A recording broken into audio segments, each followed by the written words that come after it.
Бүгін таксиге отыру апайы жағдай, бірақта тарихта бірінші мәрте мен сізді өз мәнзіліңізге ақша есабынан алып барып қояман деген кім болған? Тарихтағы дәсепкі таксилер 1637 жылы Францияда пайда болған.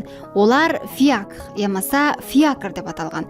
Бұл атқа қосып жүретұғын арбалар еді. Бұл атама Париждегі Сен Фиакрі шіркеуінен алынған, себебі сол жерде арбалар жараға берілген. Сіз отырғаннан кейін айдаушы белгіленген мәнзілге алып баратұғын еді. Пұл есабынан әлбетте.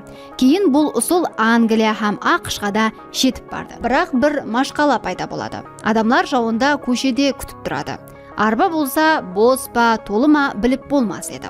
Соның үшін да бірінші такси шырағы ойлап табылды. Такси шырақлары бірінші мәрте 1907 жылы Лондонда іске түсірілген. Қызылы бос емес, жасылы болса бос екенін білдіруші система қолданылды. Дәсепкі таксометрлер 1898 жылы Парижде орнатылған. Бұл құрылмалар жол хақының автоматикалық есаплануын тәмеледі. Сізге ұсыған ұқсас мағлұматлар қызық болса, каналымызға ағза болың.